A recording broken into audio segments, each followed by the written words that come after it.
NCERT कक्षा 9 विषय हिंदी काव्यखंड पाठ 2 वाक प्रस्तुत है।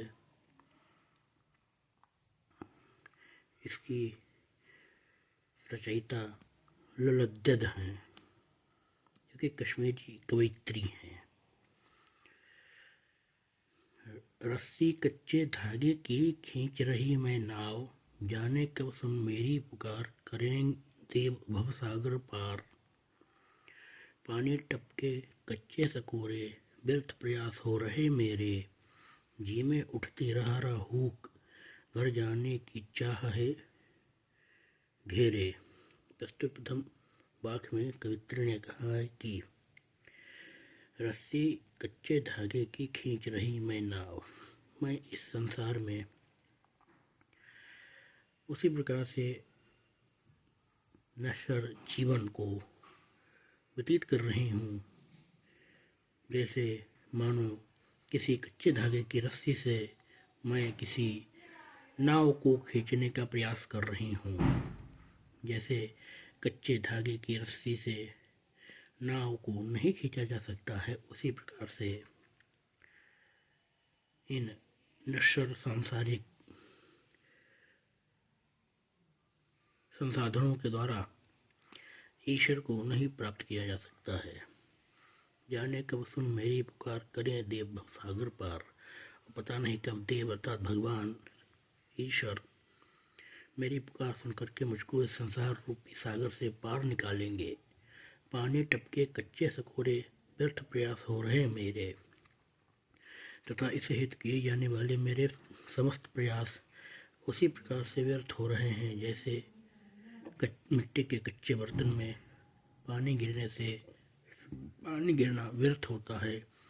अतः पानी गिरने से जिस प्रकार से कच्चे बर्तन नष्ट हो जाते हैं, उसी प्रकार से मेरे प्रयास व्यर्थ हो रहे हैं।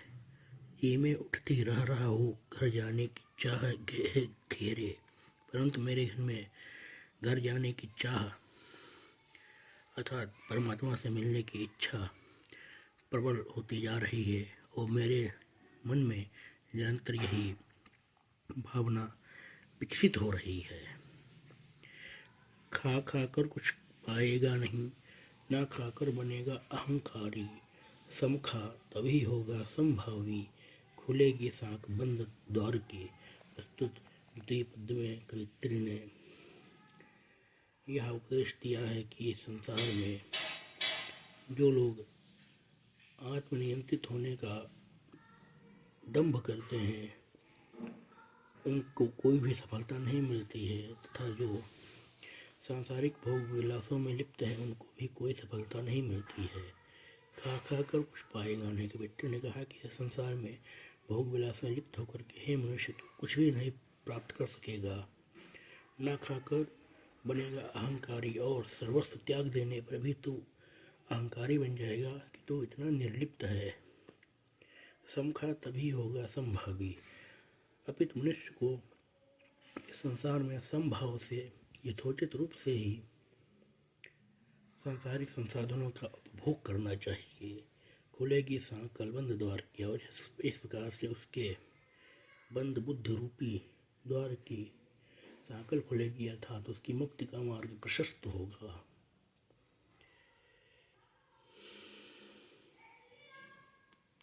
आई सीधी राह से गए न सीधी राह, सुषुम शीत पर खड़ी थी बीत गया दिन आह, जेब टटोली कौड़ी न पाई, माझी को दूं क्या उतराई। प्रस्तुत पद में कवित्री ने कहा है कि आई सीधी राह से, आत्मा तो ईश्वर के घर से सीधी राह से सीधे सरल मार्ग से आई थी, गई सीधी राह, परंतु उसी प्रकार से निश्चल सीधे साधे रूप में नहीं जा सकी क्योंकि संसार में आकर के उसमें अन्य दोष व्याप्त हो गए। सुषुम क्षेत्र पर खड़ी थी, बीत गया दिनाह, और आत्मा अपनी मुक्ति के लिए सुषुम्ना नाड़ी में स्थित थी, परंतु अभी तक मुक्ति नहीं प्राप्त हो पाई है। ऐसा प्रतीत हो रहा है कि मुक्ति की प्रतीक्षा में संपूर्ण दिन संपूर्ण जीवन व्यतीत हो गया है। जेब टटोली कौड़ी न पाई, माझी को तो क्या उतराई।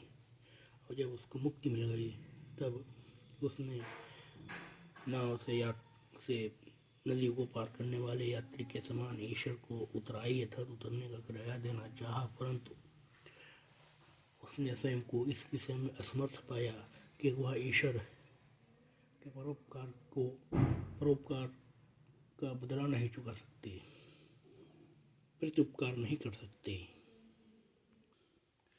प्रस्तुत चतुर्थ पद में भी कवित्री ने एक ईश्वरवाद का उपदेश दिया है। थल थल में बसता है शिव ही, भेद न कर क्या हिंदू मुसलमान, ज्ञानी है तो स्वयं को जान, वही है साहिब से पहचान। कवित्री ने कहा है कि थल थल में अर्थात सब इस चराचर सृष्टि के कण कण में शिव ही निराकार निराकार परम ब्रह्म ही व्याप्त है। भेदन कर क्या मुसलमान, हे हिंदू और मुसलमान तुम इस विषय में कोई भेद भाव मत करो। ज्ञानी है तो स्वयं को जान, यदि तुम ज्ञानी हो तो आत्मज्ञान अर्जन करो, स्वयं को पहचानो, वही है साहिब से पहचान। और उसी परमेश्वर को प्राप्त करने से ही तुम्हारी वास्तविक पहचान है।